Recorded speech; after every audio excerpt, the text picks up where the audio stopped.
Épargnez-moi les détails, le podcast qui va vous donner envie d'investir. Épargne, investissement, finances personnelles, préparez-vous à parfaire votre éducation financière et à explorer de nouvelles opportunités pour repenser votre avenir financier. Je suis Didier Testo, journaliste et fondateur de La Bourse et la Vie TV, et chaque mois, je recevrai Antoine Ferraillant, le directeur général de MoneyOne, qui renouvellera votre idée des finances personnelles. Bonjour Antoine. Bonjour Didier. Alors, en tant que distributeur, quels produits vous mettez à disposition aujourd'hui ? Alors aujourd'hui sur la gamme des SCPI de MoneyOne, on a une thématique prépondérante qui est celle du bureau. Et on a également deux autres SCPI qui viennent apporter de la diversification à cette thématique, que sont la logistique et le secteur de la santé. Alors, dans ces thématiques, compte tenu de ce qui s'est passé, est-ce qu'il y a des thématiques qui sont peut-être épargnées jusqu'à présent par cette crise qu'on est en train de vivre et d'autres qui sont potentiellement plus touchées ?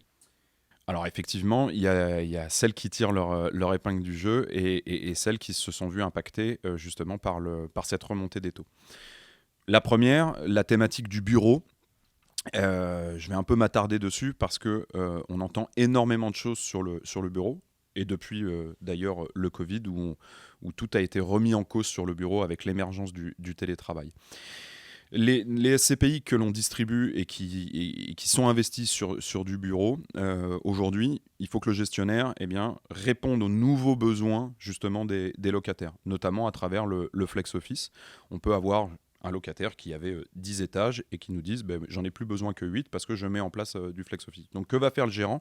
Il va répondre à ces nouveaux besoins de ces nouveaux utilisateurs. Donc il faut vraiment s'attarder sur la typologie de ce que va acheter et de la réponse que l'on va pouvoir donner aux nouveaux besoins des locataires. Donc dans cette thématique du bureau, on a deux SCPI, une qui est la plus grosse du marché avec la plus grosse capitalisation au-delà de 5 milliards. On en a une autre très porteuse sur la thématique du Grand Paris.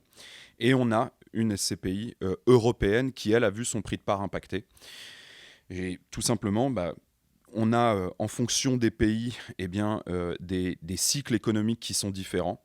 L'Allemagne et le UK sont justement impactés parce que eux rentrent également en récession. Et donc, de fait, on a une volatilité un peu plus forte sur ces pays-là, ce qui a entraîné justement une baisse de la valeur sur cette SCPI. Sur les thématiques additionnelles, la santé. La santé est une thématique aujourd'hui qui est porteuse et qui est soutenue par un besoin. La population est, notamment en France et en Europe, vieillissante, et donc de fait on a de plus en plus de besoins pour accompagner cette population. Donc on est sur un secteur qui est soutenu par une demande qui est assez forte et qui en plus de cela est complètement décorrélé des agrégats économiques qui soutiennent par exemple l'immobilier de bureau. Donc c'est intéressant de regarder cette thématique et de venir diversifier ces allocations sur la thématique de la santé. La thématique de la logistique est également une thématique porteuse. On a, une fois de plus, depuis le Covid, une consommation sur le e-commerce qui est de plus en plus forte, et donc des centres de logistique qui servent à la livraison des derniers kilomètres. C'est également un marché qui est soutenu par une demande forte, et donc, une fois de plus, en diversification, c'est une thématique qu'il faut garder à l'esprit. Alors, dans cette période agitée, on vient de le rappeler, quel peut être le bon réflexe de l'investisseur ? Alors, le meilleur des réflexes, c'est vraiment de comprendre ce que je vais acheter. Donc, on a l'habitude de le dire, j'ai l'habitude de le dire chez MoneyOne, il faut comprendre ce dans quoi je vais investir. Donc, si je suis néophyte sur la SCPI, n'hésitez pas à vous faire accompagner pour qu'on vous explique les tenants et aboutissants de ce produit et à quel objectif patrimonial il va répondre.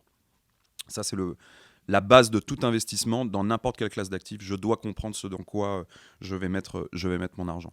Maintenant, en tant qu'investisseur un petit peu plus averti sur l'immobilier, on a, et je le disais précédemment, des SCPI de bureau qui répondent justement aux besoins de ces nouveaux utilisateurs. Et là, une fois de plus, il faut s'attarder sur la qualité du gestionnaire qui est derrière.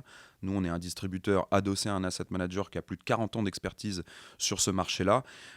Et ces expertises sur la durée, ont montré leur capacité à délivrer du rendement et avoir des valeurs d'expertise qui sont juste. Donc le bureau n'est pas mort, il faut simplement répondre à des nouveaux besoins issus de notre nouveau mode de se rendre au travail et d'y vivre. Et ensuite, comme je le disais également précédemment, en diversification, parce qu'une fois de plus, quand je suis investisseur, le deuxième bon réflexe à avoir, une fois que j'ai compris ce dans quoi je vais investir, c'est de diversifier mes actifs. Et le secteur de la santé, soutenu par une demande, comme les SCPI logistiques qui sont soutenus par une demande croissante, eh bien, peuvent venir en complément d'une position, je dirais, cœur de portefeuille avec mes SCPI de bureau et venir chercher des stratégies satellites pour venir diversifier ma logique d'investissement. Merci Antoine. Merci Didier.